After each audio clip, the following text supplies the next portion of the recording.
is Cindy High. I'm with IBM. I am a developer from the WebSphere team, and I'm here to talk about bytecode analysis to analyze Java EE applications. And it's something that in WebSphere, it's something I've been involved with. Some of the tools that I'll talk about today, I've been involved with a number of years, and I really enjoy getting in and analyzing applications, particularly customer applications. And so yeah, we will go through what it takes to analyze your Java EE applications. I am, like I said, a developer. I'm in Raleigh at IBM. I've been in Charlotte, Austin, New York City, and now in Raleigh. So I've done the IBM Grand Tour there. Thanks for coming to my talk, the bytecode analysis. There's been a number of talks from IBM, and I think there's just one more you can catch tomorrow from Emily Jang, and she's going to talk about microprofile. And also come to our booth if you're interested in Open Liberty or want to talk more about the topic today. Happy to talk to you. Come to the IBM booth, and we'll talk to you about at that. So, using bytecode for Java analysis. One of the tools I'm going to talk to you today is a migration toolkit we put out. It's migration toolkit for application binaries. I'm going to talk about and demonstrate the Eclipse Transformer, and that's for moving from Java EE to Jakarta EE. I'll talk a bit about JDEPs and another JAX-RPC to JAX-WS conversion tool we recently announced is kind of exciting if you're a WebSphere user.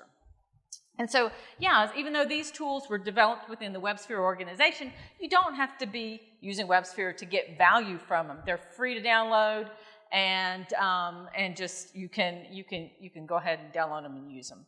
So first, our team was interested in source scanning, and we were scanning Java applications, XML, deployment descriptors, and the whole thing, and it was IDE based, and we could help migrate from WebSphere different versions. We could help migrate from JBoss to WebSphere, WebLogic to WebSphere, WebSphere to Liberty, so it was source based. It was really geared towards the developer. But for those that wanted to do some quick analysis and didn't have the source, this was a problem, and we got asked to do more just archive or binary level analysis. So we came up with a tool, and that was purely for analyzing EAR files, WAR files, JAR files, that we could, with one simple command, analyze that application and glean a lot of information from it. We have kind of 4 things we look for. We do kind of inventory analysis, what's in the application, and that's useful for anybody doing, want to learn more about their application and look deeply within it. We have some deep analysis, which I'll talk about more, and that's really analyzing going from one source to one target. And then we also have some evaluation, like platform analysis. I got stuck on that word, analysis, and then we have some config analysis. And so those 2 are more WebSphere related, but the first are not. So, when you're looking at an application, particularly if it's an application you're not used to, getting down and having a simple scan of that application to see what's in it can be very useful. And from the inventory point of view, we dive into the application, we look at the jars. I have seen customer applications that would absolutely fill this page. They have so much in it. We talk about it becoming the kitchen sink of applications because I think things just keep going in and nothing makes it to the dishwasher to get moved out. It just goes in. And so we get this good detailed look of your application. What JEE artifacts are you using? How many servlets do you have? How many EJBs are you using? How many JSPs? So it gives you a view of what's in your application and where it is. We've got some detail. It's hard to see all the detail up here, but we show you which jars are producing these artifacts and so forth. And we also dive deeply, and this can be enlightening as far as what problems or potential in your application. From a class loader point of view, are you bringing in Java EE or Java SE or WebSphere classes into your applications, which should never be there? And it's really easy to do from a Maven point of view if you just don't put your dependency as provided, then that ends up in your application and you end up with this extra bloat. We've seen 2 copies of Spring in the same application where they've switched versions and they package it both in there. And so by showing you what's duplicate, what shouldn't be there, and things of that nature, we give you a quick view of what that overall application looks like, which you don't see when you're looking at just the source. And so another thing that this deep analysis can do is scan Java SE differences. The tool goes all the way back to Java 5 and will scan up to Java 17. 18 will come in at some point. We keep adding them as we build up to the next long-term release. And so it helps you move from, an older Java version to a supported version, and even helps you flag issues you might encounter as you move up to 11, 17, moving forward. We basically take the Oracle migration guide for the APIs and codify them into a tool so that we can run that analysis against your archive and give you a nice report of what you might encounter as you move up to the latest level. And Java 11 removed a lot of modules, EE modules, and that had to go into the application server. This is one of the places where, for Open Liberty, which is the runtime we produce, that those EE modules got put into the application server. So you didn't have to go find them yourselves. You just had to code up the right feature to include that extra Java EE module in it. And for 17, we found, there's a lot more deprecations. Java's getting a lot more aggressive at removing packages that were already, had been deprecated for a long time. They're getting removed more quickly now. And we're even going to go ahead and flag things that have been deprecated for removal, because those are the things that get taken out much more quickly. So we want to give you that warning that this is something changing and it's going to go away. And so we get that deep Java SE analysis. We also analyze for Java EE differences.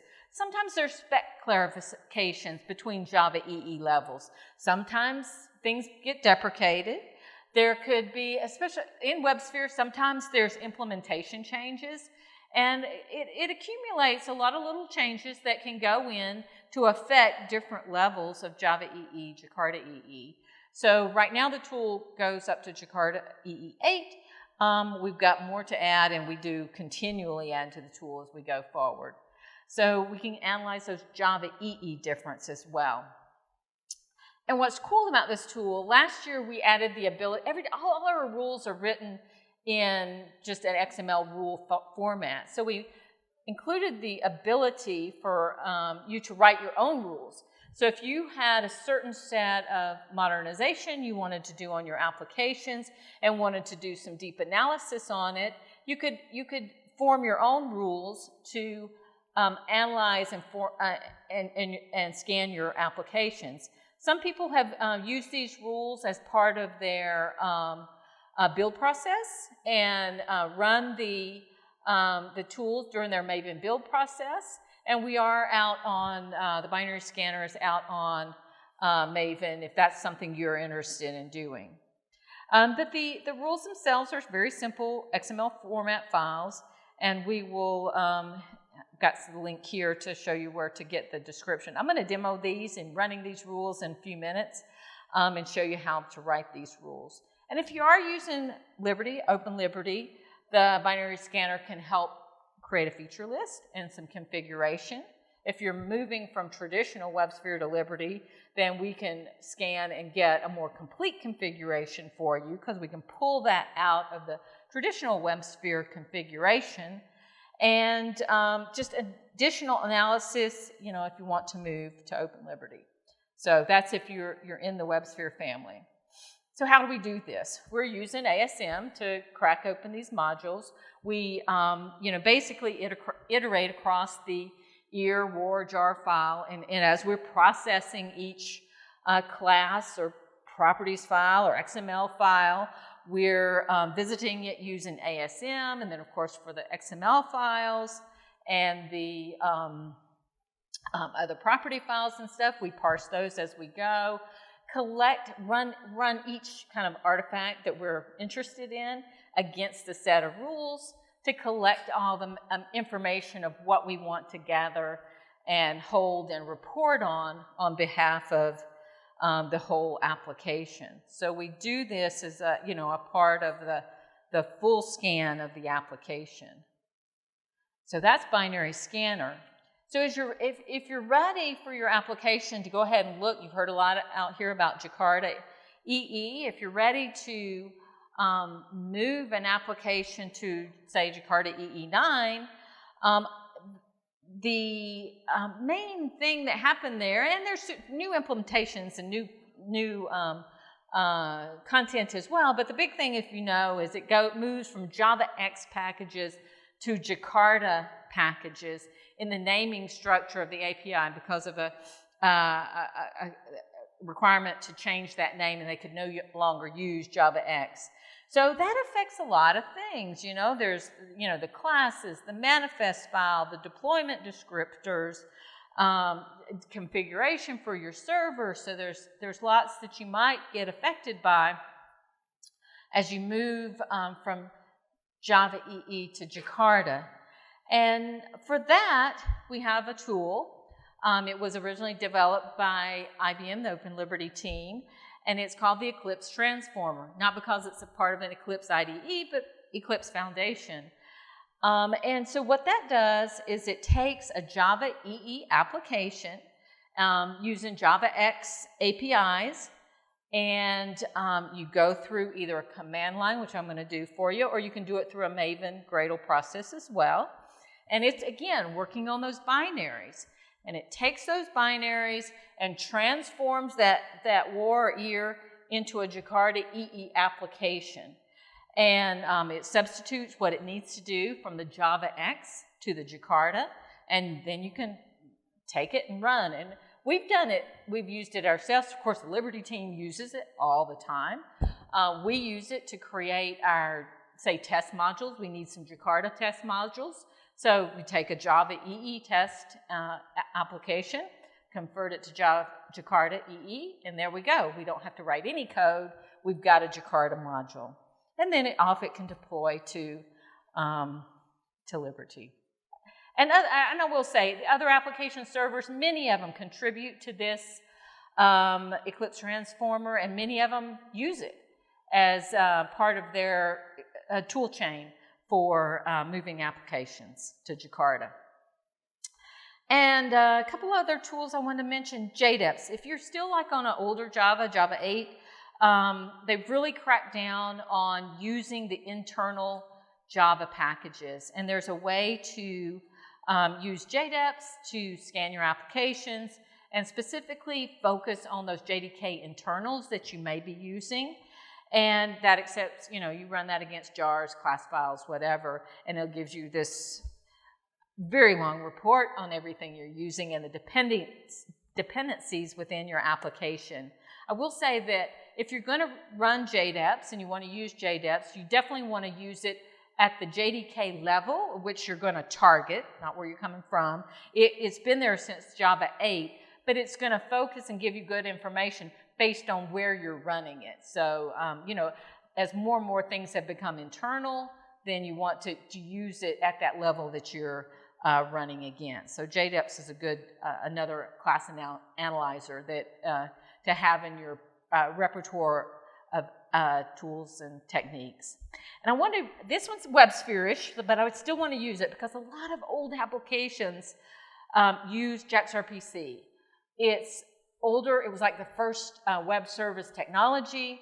We've recently come out with a JAX-RPC converter, a deployment tool, where you can run this tool. Again, it's Maven Gradle based. You can run this against your JAX-RPC application.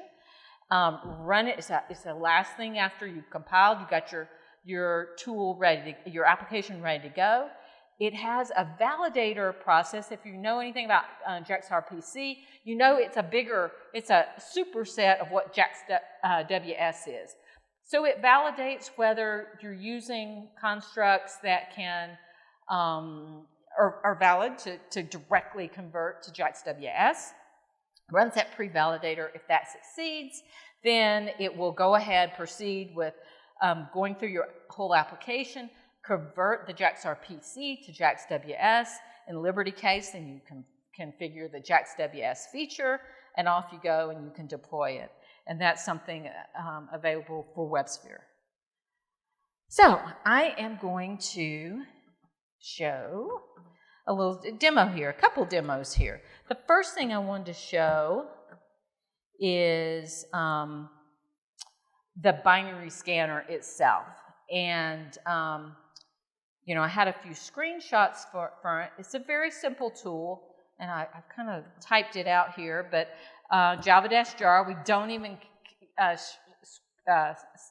create a shell for it because we just want to be able to run it anywhere. I'm going to run it against my particular application that's here. It has I'm going to tell it to only run against my COM-IBM packages. It has a set, it'll omit a certain set of packages by default unless you tell it, I want to focus on these packages. It's always good. We want to scan your packages, not every open source package in the world, you know.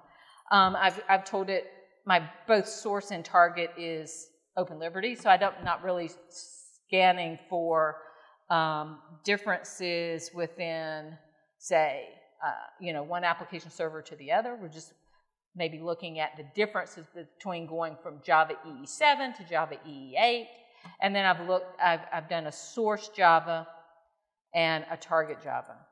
Okay, this is like one of our system test applications. It's not huge, but it's not tiny either. So you scan. Yeah, I'm sorry.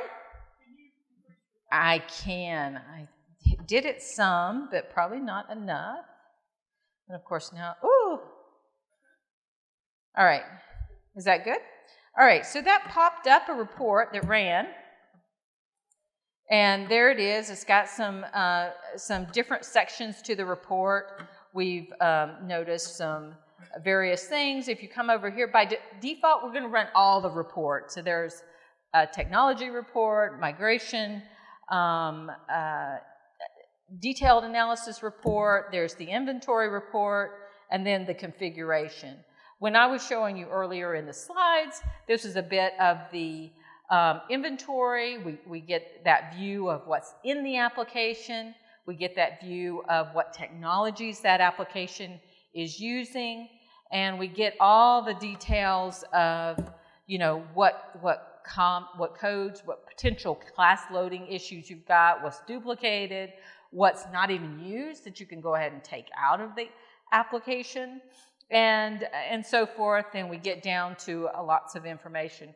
Now we'll add, you can produce these reports in HTML. That's certainly very consumable to look at. You can also produce these reports using JSON, which then you can throw into an object database. It makes it really easy to query if you've got a lot of applications, and look at it from that point of view. So now I'm going to look at my user rules. And if I go back here to I am going to just look at what I have. Okay, so within the binary scanner, you get this, and I'm sorry, but I can't figure out for the life of me how to increase the left side, but when I bring up a right side, it should be larger. When you install the binary scanner, there's this user rules section, and it comes with the schemas for both the rule files and the list files of how you group things together. But I created this rule called select, so SQL select. And there's all kind of things you can scan for. You can scan for string literals, you can scan for packages, you can scan for particular classes or methods or annotations. And this one's is just a simple, let's select from star. So a little bit of regular expression in there. You can do different things. I want to go ahead and show you the other two rules I use because that's going to be valuable in my other part of the demo. And one's just simply looking for JavaX packages. And then we've got another one looking for Jakarta packages. And right now I just want to show I'm just going to run them all, and we pull all the rules together through a list, my rules list. And when we tell the binary scanner, go process these user-defined rules, then they will get pulled in. So here we go. So I'm going to go back to this. The only difference between this run and the last run is I'm going to add this user rule location, and that equals .user rules. Okay, so this is just telling it where to go get those particular definitions. And now it's going to process the extra rules to go with that. And if I go down, I think I'd put those as kind of warning rules. Yeah, and I have this SQL select detection. I didn't put any help with it, but you can write your own help if you want that included with your reports. But I can see all the results, so I can quickly pull out from the jar, you know, all the places where I've hard-coded select from whatever. And so that's just an example of something you might want to pull out. We've had people wanting to, you know, I want to know every place I'm calling a particular service. I want to know every time I'm using HTTP versus HTTPS. So just very easy to run this against, you know, a folder of application, a single application, write your own custom rules, and you can do that detailed analysis of an archive file. So that's kind of showing that ability. I'm going to use this tool again in the user rules to migrate a very simple Java EE application to Jakarta. And so let's go. We're going to use Liberty for that for that demo. And so first, as it's kind of prepping for what did I do to set up? So I did a few things. I installed Open Liberty. If you hadn't heard about this, come to our booth. Open Liberty IO, this very easy. You go to the Get Started page on Open Liberty IO, and you can just go download all the different levels. It's released on a monthly cadence. You can go download the application server in different flavors from different Jakarta levels to just the kernel that includes no features. You just, when you load the kernel, then you go install the specific features that you need. And what that allows you to do is build a right-size application server with only the features you need, so you don't have the bloat, especially as maybe you're building a container image that you don't want everything under the sun. You want just what that application needs. So, I've downloaded that and unzipped it and created a couple servers. We'll show you that. I've gone to, and I've got some of these links at the end. I'll show you. I've gone to, if you search WebSphere Migration Knowledge Collection, it pops right up. We have a download page, and it has the Migration Toolkit for Binaries, which I've been talking about. And it also has that source tool that we started with. And that's great for developers to look at scanning their source code. So we've got that. And then the Eclipse Foundation. This is that Eclipse Transformer tool that I'm going to show here in a minute. So I've installed all three of these in my demo environment, and I'll be running all three. Okay, so then let's go to, so the first thing I'm going to do, and this is a very simple application. I actually let me bring this bigger. I brought this over from the Open Liberty IO guides. There's a bunch of examples where you can run them locally or you can run them in the cloud. And so I've got a server that it's a Java EE server, and it has an application running in it. Let's see. So this, you know, the application is up and running. It's very quick. Let me go here. Open link. It's up and running. It's got a system properties. Just dumping out the properties. In here, yeah, it's talking about it's running a WLP server. It's a Jakarta server. And Java EE server, sorry, it's not the Jakarta server. I have created that as well. And just simple, you know, showing the properties of the running server. And then we've got a little hello that is doing a little bit of JNDI lookup to show, you know, a little bit of technology there of loading strings from variables and things of that nature. And so what that is running from, that's not the one I want to be at. Let's see. Let me go back here. And let's go. Actually, go here.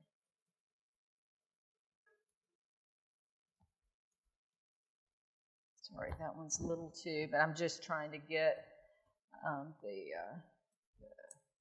structure up here. The WLP server, the WLP folder is where I've got the Liberty server running, and I'm going to show you in this structure. I've got a Jakarta EE server, and it doesn't have any apps in it because I'm going to transform that app.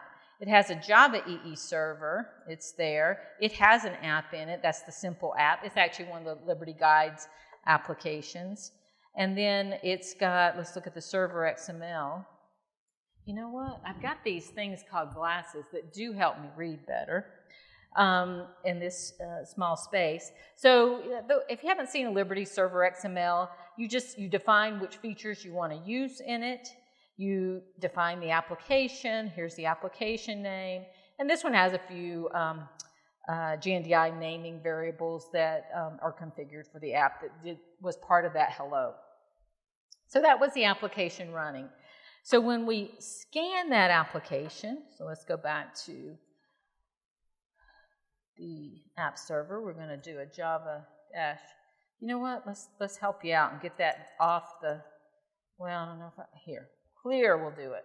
Java dash jar, binary app scanner, and I am, I think, WLP, user, servers, Java EE server, and it's in the apps folder, right? And it's guide rest intro war from that thing. And I'm going to scan that, but I do want to use my user rule location, because what I'm going to show you is what JavaX packages are going to be used. So here we go.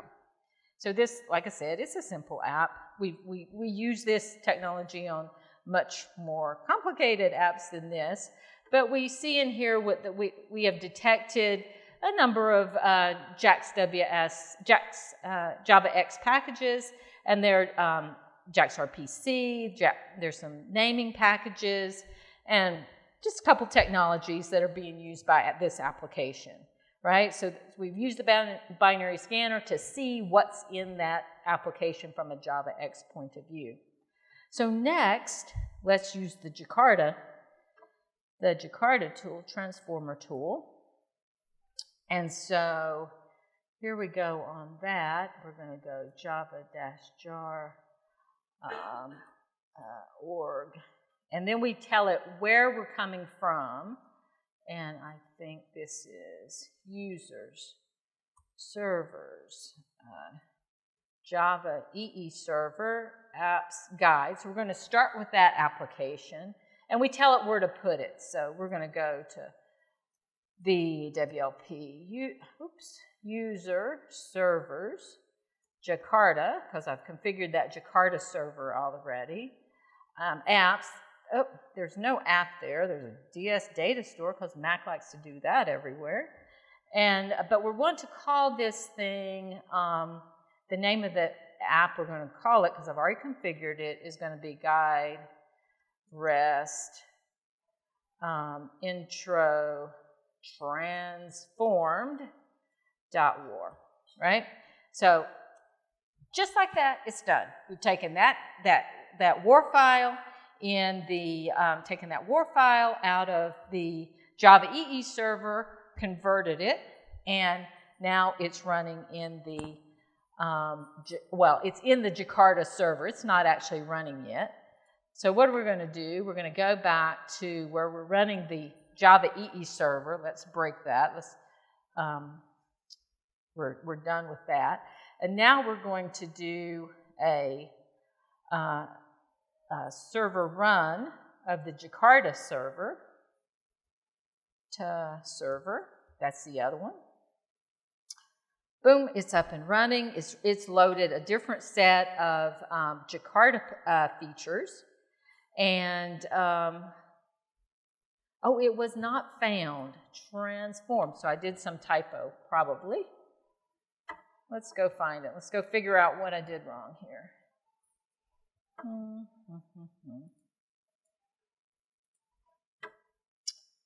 Guide rest war.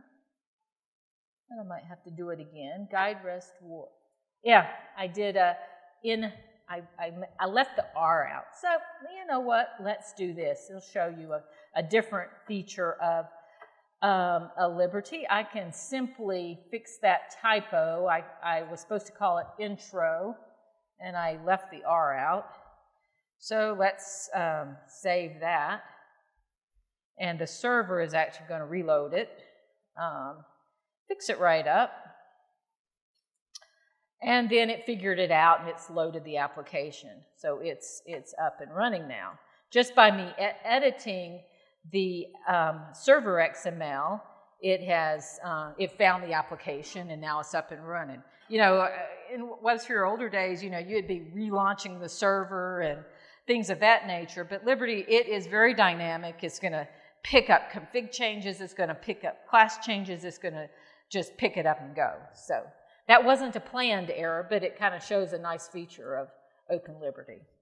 So if I go do my system hello, that makes it easy. Now these strings have been loaded from the Jakarta server, and if I go look at the properties, we can see we're running in the Jakarta server, and we can see the different features that the server has been loaded and been using from the server. So now I want to go back and I want to do another scan of that application. So we actually changed those binaries, right? We changed those binaries. So let's go see what's in those binaries now. So instead of going from scanning the, and I have to remember that typo in there, the Jakarta EE server, the Java EE server will go to the Jakarta server, guide rest war, yeah, get rid of it, make the typo again, and that was what, transformed. I won't get that way. Okay, got something still typoed in there. Jakarta apps, let's back up.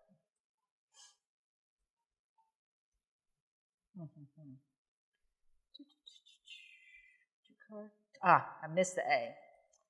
I was like, something's wrong there. Jakarta server, apps, and then guide rest word track with the typo in it. Okay, so we got it all. We've told it we want to use the user rules location, so we're going to run our custom rules against that little application.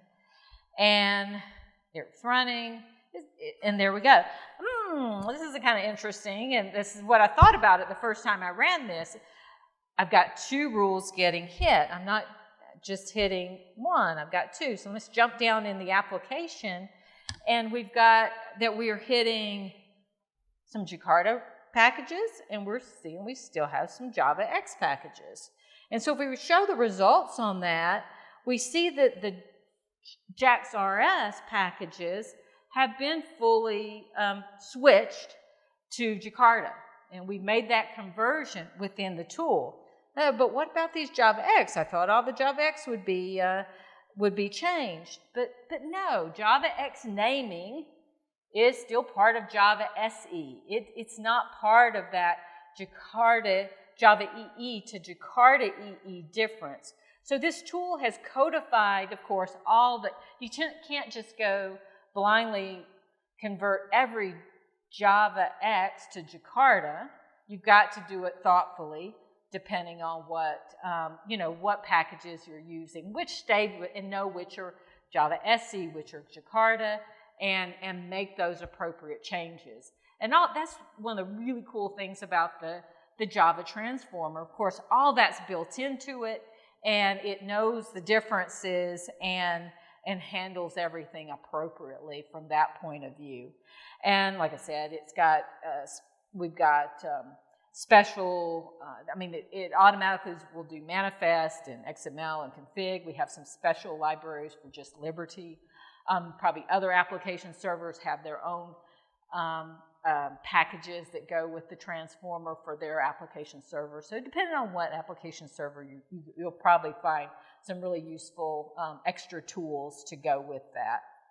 So that just shows how using the transformer, you can move from Java EE to Java X, how I use the binary scanner then to analyze that application and really see where it's using which packages and more information. It's a great learning. Even if you're going to make that code change yourself, it's a great way to quickly get that application up and running, see exactly what it's doing, and help facilitate learning along the way. So we've done the demo. Here's the page with a bunch of different references if you want to snap a shot of that. We've got information about what's new in the migration tools, binary scanner documentation. Here's the full full documentation of how to write user-defined rules, the XML formats for all those. We have all that publicized. There's some information about the Eclipse Transformer. We've got regularly an App Transformers TV station, TV channel, I think twice a month, where we talk about all things migration and from Java EE, Jakarta EE, WebSphere and Liberty, to cloud, to Kubernetes, and we welcome to come join us there. We have, and then all the downloads are on the right side. We've got the binary scanner download and the Liberty download are at this site, and the source scanner, more information there. The Open Liberty guides, these are just fantastic as far as learning about Open Liberty, and we like to share about that. And then the final link is trying the Eclipse Transformer as you want to go forward to move some of your Java EE applications to Jakarta. And with that, I think I went super fast and just flew through it. So questions? What type of applications you guys writing and converting and migrating? So this is just purely from standard perspective. It's vendor or application. Yes. Well, we've got lots built into this bind. Well, the transformer is definitely, I don't know which tool you're asking about. The transformer is out there open source and it's vendor neutral. Some of the vendors produce their own files, say to convert their own config, and so you want to check with your vendor to see what's available. I know Liberty produces, I think Prioric produces various files. I know they use it in their pipeline or actually in their application server themselves. So that's neutral as far as the core, and then you can get add-ons to it. The binary scanner it has some of both. We have lots of Java SE. We have the ability to add the rules. When you get into some of the deep analysis rules, they can become specific, WebSphere to Liberty, and you'll hit some of the rules, specifically for that migration. But there's lots you can do with it, which are, which is neutral.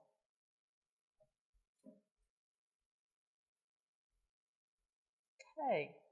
Well, thank you so much for coming. I appreciate it, and hope you're having a good conference. Any other questions? Awesome. If you, I think that's a wrap then. All right.